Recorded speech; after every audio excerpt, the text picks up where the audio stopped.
We'll guide you through how to build a Vercel chatbot effortlessly using the latest methods. If you find this helpful, consider subscribing and liking the video. First, open your web browser and go to the Vercel website. Make sure you're logged into your Vercel account, or create one if you haven't already.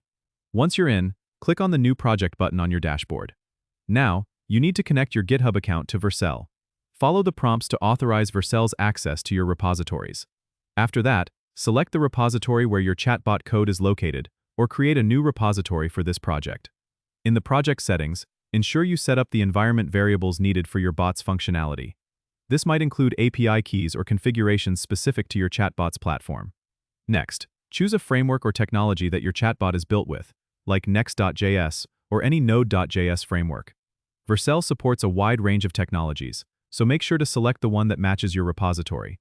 Click on Deploy to build and deploy your chatbot on Vercel. Once deployed, you'll get a live URL where your chatbot is hosted. You can test your bot directly from this link. If you need to make changes, simply push updates to your GitHub repository, and Vercel will automatically redeploy the updated version. This continuous deployment feature makes it incredibly easy to manage and improve your bot over time. Don't forget to subscribe and comment if this helped you out.